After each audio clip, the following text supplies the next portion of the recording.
What's up, LC heads? While I had some time today, I wanted to get in here and record something. I guess you could say this is the morning after for this collab.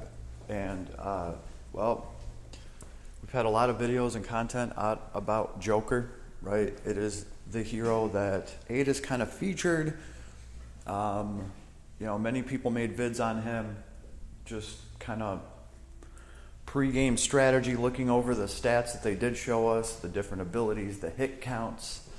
But Morgana was a surprise. She was at least a surprise to me. And I was very happy to get her. I pulled her at first just because, well, I am a proud Leo. I do like cats. She just looked like a cool character. Somebody already told me, oh no, you messed up. You should have just got Joker and walked away happy. And I gotta say, you're probably right for most accounts. But I want the shit that I want. And I'm gonna get it. So the thing is, for most players that have dedicated healers all decked out, sure. Because this girl is what I consider a specialty healer. So she might not be worth anything to you. She's worth a lot to me. I don't have really dedicated healers built up on this account. Etheria is just sitting on Kyle's lap doing who knows what over there, wherever there is. And what's her name? Syria? I did build her up a little bit because even I recognize that you need a healer for some things in Last Cloudia. But pretty much I was really happy about this because this is a specialty healer. She's going to be probably the most aggressive healer in the game right now. What do I mean by that? Well, she's going to crank out tons of damage on top of healing, and she's going to have healing covered. I also dare say this girl, this cat, this Morgana, this thing is probably one of the best platforms for things like name giving. Oh man, that's just going to make her like a triple threat, right? Because not only is she bringing like the persona debuff that these characters have, she's bringing that to the fight. So already your healer is going to be able to break the shit out of a boss with a custom break. Cool. But then she can turn around in name giving, and she can buff everybody up, I don't know, 20% to all their stats off of that. And she has it in her kit to continuously heal herself from taking damage from that. And with a little bit of spirit breath, she'll be feeding her kit. And that is important because Morgana's S1 and her S3 are just freaking awesome. For an earth damage party, she's going to be the shit. She's really going to be able to contribute damage, not just healing. And that's something other healers aren't able to do as much. Even my paladin, Theria's brother, Ruto. That's right, Ruto. Even Ruto can't do damage worth a shit. You have him decked out as a healer. Yeah, he's going to be like a tin can that you can't really hurt, but he's not really going to be able to hurt you either. Between this girl's S1 and S3, that S3 is just a freaking awesome bomb. Earth element has always been good for some crowd control. I don't know how the earth makes tornadoes in this game, but it does. And this girl has, something along those lines. She has an S3 which calls forth the winds of doom, and they make like a little, I don't know, we'll see it. So that's what I really like about her. She's not just healing, she's not just another healer, she's actually going to bring some very sufficient earth damage on top of that. So that's why I'm excited about her. This is definitely one of the characters I would go after, just because I'm me, damn it. So I figure let's actually talk about her a little bit, because she does come with some custom stuff, some very neat things. She has an ailment resistance for your party, pretty much. Like, I believe if one of your allies catches some kind of ailment, she has a chance of just auto negating it without you having to actually go into her kit, find an ability to, you know, erase the debuff or the ailment or whatever she's doing. Let's actually take a look at that. We'll look at her over here where she is fully decked out. So we're gonna just kind of look over her skills real quick. We have like the God Heal, the Cure All, and remember this thing's S2 is a heal, right? An AoE heal, obviously. And that is useful because if you find yourself in a stage where you can't use any magic, well, you know, magic's cut off, so no God Heal.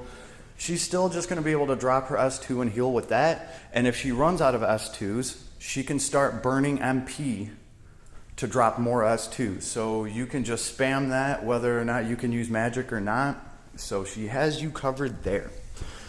Right, Treacherous Intent. This awesome debuff. Give one enemy Treacherous Intent debuff for strength, defense, intelligence, mind, minus 10%. If the enemy enters break, change the debuff for minus 25 instead of the 10 when they're broken.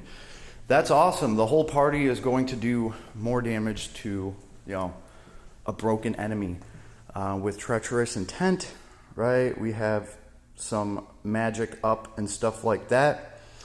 Eccentric? Nope. Although that is nice. Intelligence, mind, and MP. Plus 5% all in one go. We got a little bit of crit built in. Crit's important for this thing. Advanced aim vitals, of course. Wisdom's protection. What is that? 5% of int to defense and mind. That is nice. We got auto protection. And we do have Earth Mega Drive, Earth Attack Rise 2, and Earth Attack Rise 3, and Earth Critical Raise. They gave her like the kit and caboodle here. All you have to do is add Earth Attack Rise 1.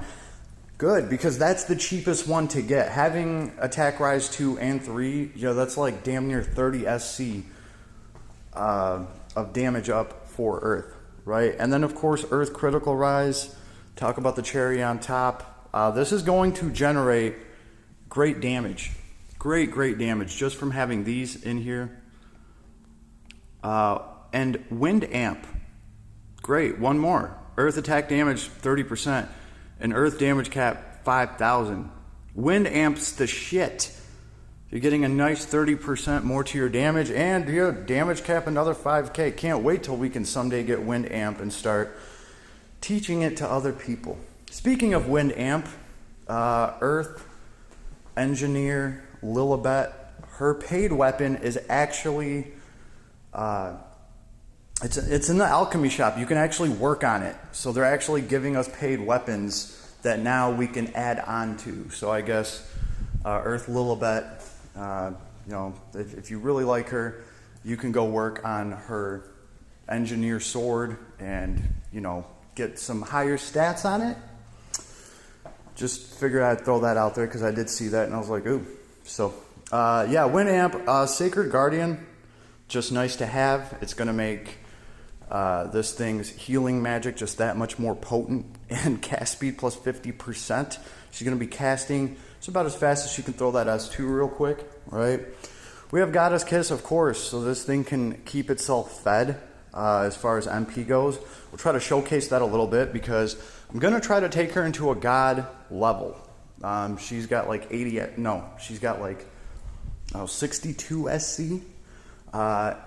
No other healer with 62 SC is going to be able to go into a God tier level and actually clear it because they're just not going to be able to produce the damage to get through it. They might be able to stand there in the corner and get the crap beat out of them and heal themselves over and over and over again, but they're not actually going to progress. So that's the idea here. We're going to put all these Earth Attack Rises to use, right? She's got Majorly on Shield, nice to have. Immovable Object and Thumatory Ring. That's right. Physical attack damage boost based on intelligence. Very nice to have, right? Beast Repellent. Decreased rate of attracting enemy attention. Who knows how much that's worth. Blessed Speed's nice to have in there because, I mean, she's a cat. They should all come with Blessed Speed ×2. And Bow Mega Boost. This is dope. Physical attack damage plus 20%. Physical attack damage cap plus 2,000. Crit rate plus 7%. That's nice to have. Speaking of which, we do have a nice earth bow that I already had on my account. That is a good bow for this thing. She also has a paid weapon, which is, I think it's a slingshot. I think it still counts as a bow though. And the stats on it are stupid, and she's getting, the first ability on it is 20% more to crits. So that's gonna like make this thing produce a lot more damage. Like your crits are that much more spicy now, and you're getting a higher crit chance with your bow. Obviously you have some crit built in, so she's gonna be critting a lot.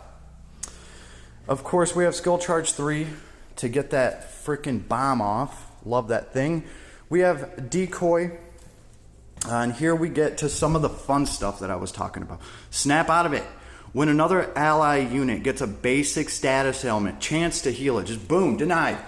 That's freaking awesome. You don't have to, oh shit, so-and-so got status. Let me click over to my healer. Let me, oh crap, I'm getting attacked. I'm gonna have to move over here and cast this. And yeah, you can skip all that crap. You're not even gonna have to, when this procs, you're not even gonna have to tap on your healer and do anything with them. Just snap out of it, boom, denied, right? So that's very cool. That is very cool. I like that. Endure. When taking lethal damage, survive with one hit point until that attack ends. That's very cool because it says until that attack ends. So that means this is actually better than it looks. Okay, if it was just survive with one hit point, I think we already have crap like that. That's just kind of worthless, right? Somebody's going to swing at you and kill you. You're going to survive, and then the rest of their attack animation is going to finish you off. This is going to let you survive until the end of their attack. So if you're getting killed by some attack that has like 30 hits in it, like some kind of special or something, this should actually let you ride the special out and survive it with one hit point, if I'm reading that right. Now I do have to test this, but that looks pretty awesome for a healer character to have in their kit. Too late for regrets. When physically attacking bosses, give the treacherous intent debuff if break gauge is at 10% or less. That's cool because you can only give that traitorous whatever debuff to one enemy at a time.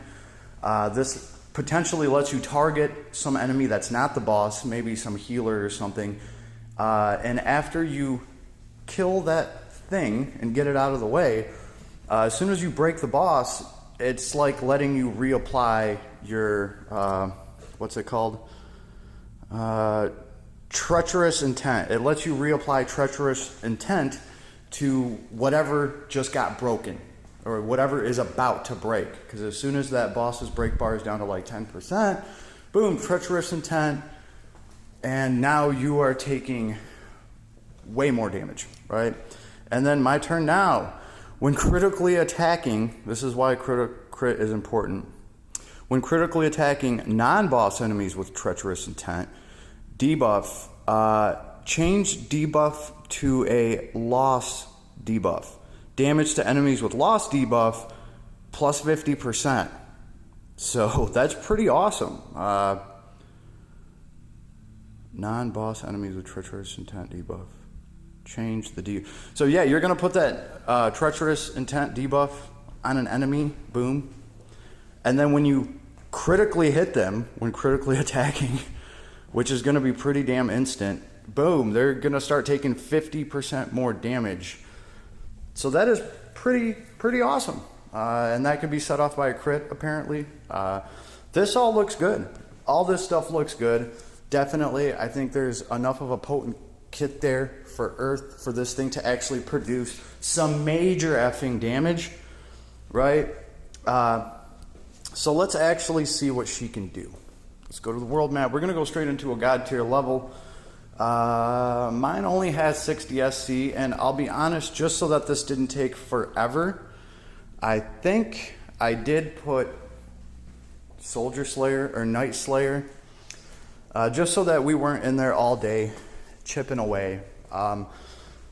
Let's see. As far as an arc goes, we're not even going to be running a UR arc. I just thought this was kind of nifty that this arc right here, Rimaru's arc, is actually really effective because creature type only, and Morgana here happens to be a creature. So she's going to get skill damage plus 25%.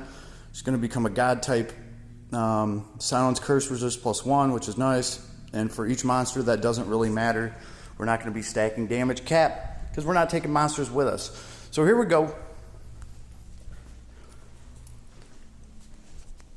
So I do have Goddess Kiss. So when this girl uses her S2, it's going to charge her kit.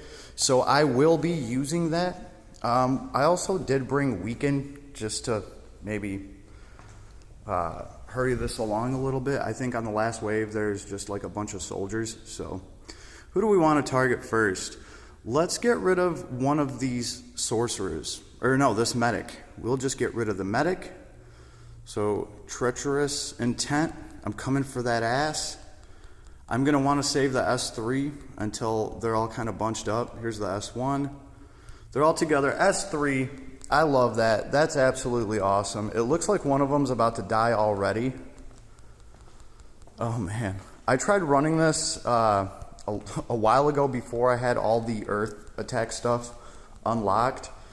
Damn. It was not going like this. Like, hitting for a couple thousand instead of 14,000 a hit. That makes a big difference there. We just used our S2 just to kind of buff up our kit a little bit.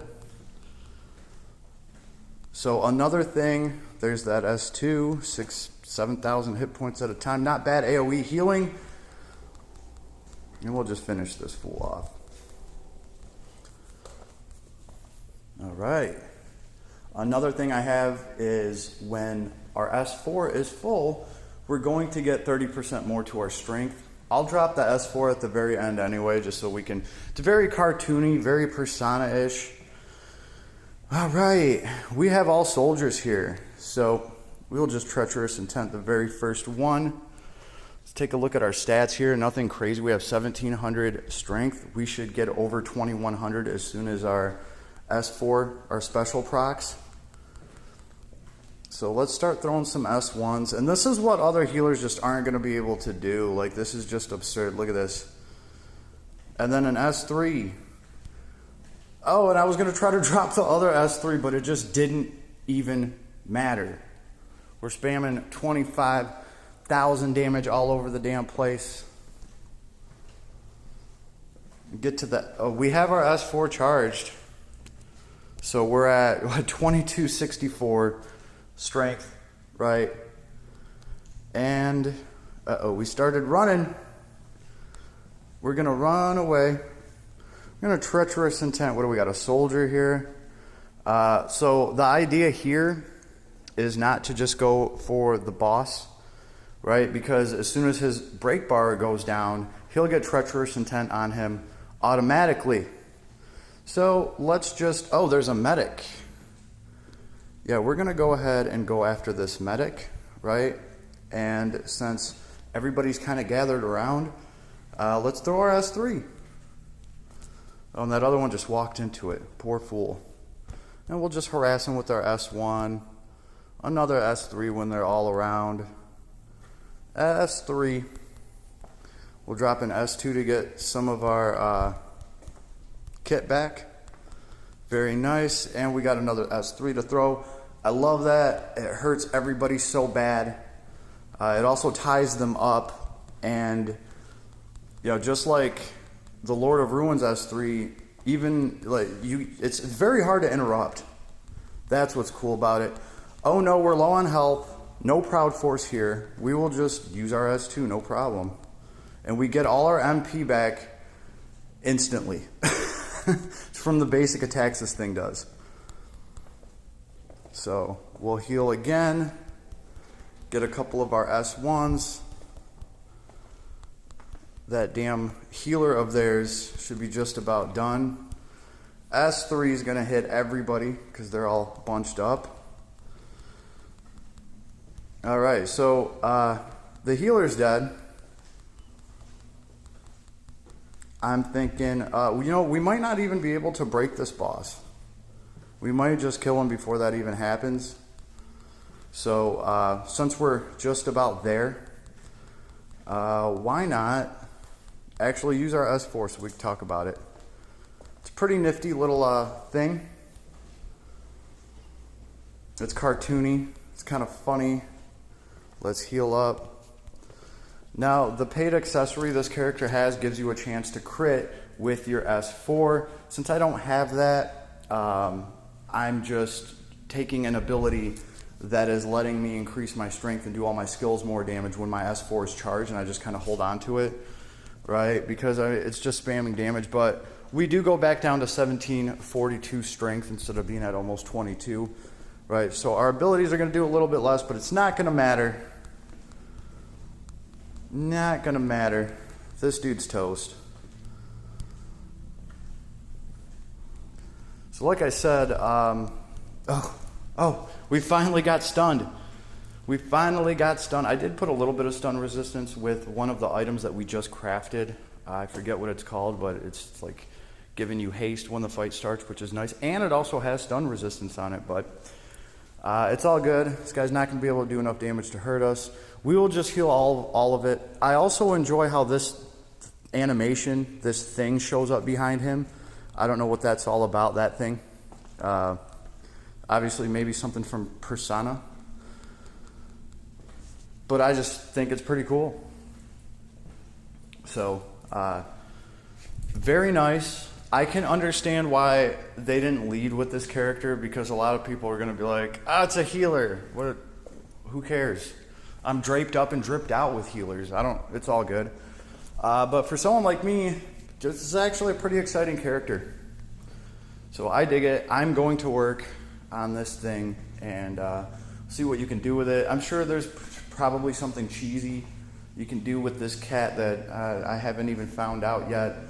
But so far, very cool character. I dig the sprite. And like I said, I still have a lot of things to try with this character, a lot of things to teach it. You know, what is it called? Name giving. Name giving is just going to be sweet, right? And the status ailment resistance this thing is giving you. Yo. Oh, man, this might just be an amazing arena healer as well. Top the party off with that S2. Right, be able to throw out a heal without actually wasting any MP on it. Could be pretty useful, and still have a nasty S3 to throw, completely fuck up a party. And hey, the S1's not bad either. It is what it is. But between the S1 and the S3, it's pretty decent damage. I dig it, especially for a healer. I forget that I'm playing with a healer when I'm dropping those S2 and S3 combos, right? And this cat is not powered up by any means, so she still has a long way to go. So yeah, no remorse here on pulling the cat. I'm actually very, very happy with her. And like I said, for earth fights, this is gonna be the go-to healer, because not only is it gonna be able to heal you, just the earth damage that this thing does is stupid. A fun little note. One thing that stood out to me here, first of all, everybody, make sure that you're running your heists, right? Like, they're up every 2 hours, so this is Last Cloudia's way of making players continuously log in. I see what you guys are doing, Adis. I see it, right? Because a lot of these things, these heists, they're only like 2 hours long, so you want to keep repetitively logging back in and clearing your heists. There are items that we're getting that let you fast forward through the heists that can cut time on them. I believe they're the little compass things.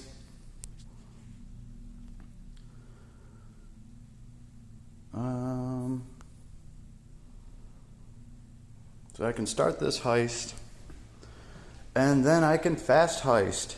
And obviously, you have to have these compasses. So 10 of these is going to take it from almost 2 hours to 19 minutes. Bam. I believe this one has compasses it takes as well. You're going to have more of some compasses than other depending on which level you've been grinding. See, this one I had enough compasses to just actually make it through the whole damn thing instantly. Cool. We will start our heist all over again.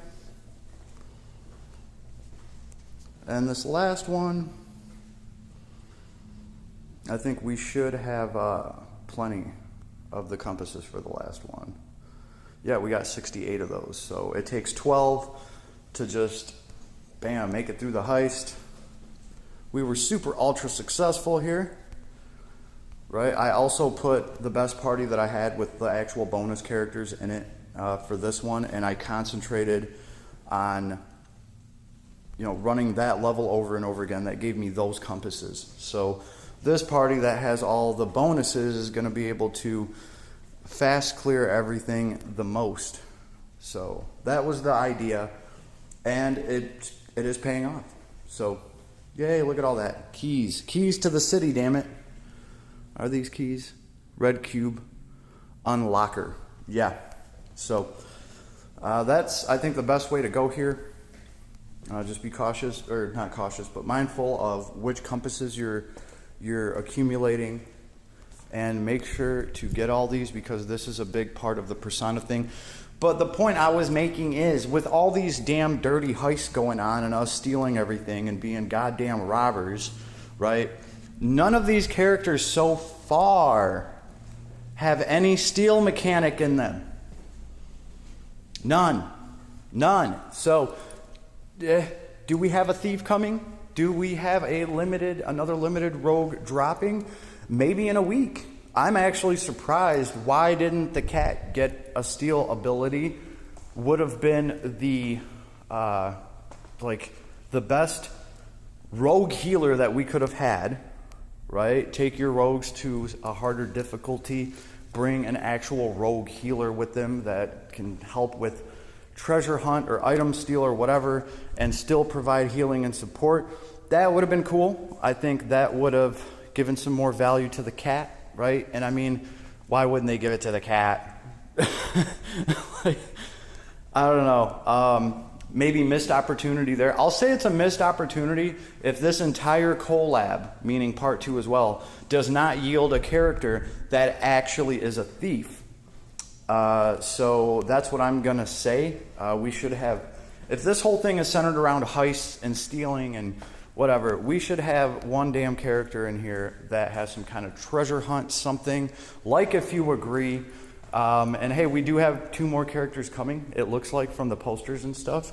Now, it'd be really cool if they dropped another one of those tickets for us, so you're guaranteed one of those heroes. If there's 2 more heroes on the banner, yo, you might as well let everybody have one to draw people into the game, and then they can try to pull for the other one, right? I'm proof that it works, okay? Because I started this collab with Joker already in my pocket. Yo, I still pulled for the cat. So if you drop good characters, people are going to pull on them if they want them. That's all there is to it. So you guys can give away some of these damn tickets, and it's going to bring more people to the game. I think it's a step in the right direction. Like if you agree. Double like if you agree, because we need more of those damn tickets for sure. This is just great reaction from the whole community. I haven't seen anybody complain about that at all, nor should they. So this is just awesome. I'm very happy with that. Yo, if they started implementing that, especially for like limited collabs where they're not going to come around all the time, if they actually start implementing that ticket system, I will have a lot less to bitch about the gacha in this game, because I feel like that is going to curb a lot of it. A lot of the problems, a lot of the losses is if, hey, you're going to get one of the characters automatically, and then whatever character you don't have, then you have to deal with the shitty gacha from a third world country. I don't know. It's just what, third world country. I don't even think third world countries have gachas. Anyway, everybody enjoy your day, and you'll see me out here. I'd be out here grinding in the Barrens, especially now that I have this cat to work on. Pretty cool stuff as far as the collab is concerned. It's, you know, their own little heist thing. I like it. I dig it so far. I think it's pretty damn cool. Right, we'll make sure that we are heisting. So best of luck to anybody and everybody. If I missed anything, please leave me a comment. Let me know. If I'm completely wrong about this cat and it's straight utter trash, please let me know. I'd love to have that argument with you, because I'm looking at a pretty damn good character over here. Right? So later, everybody.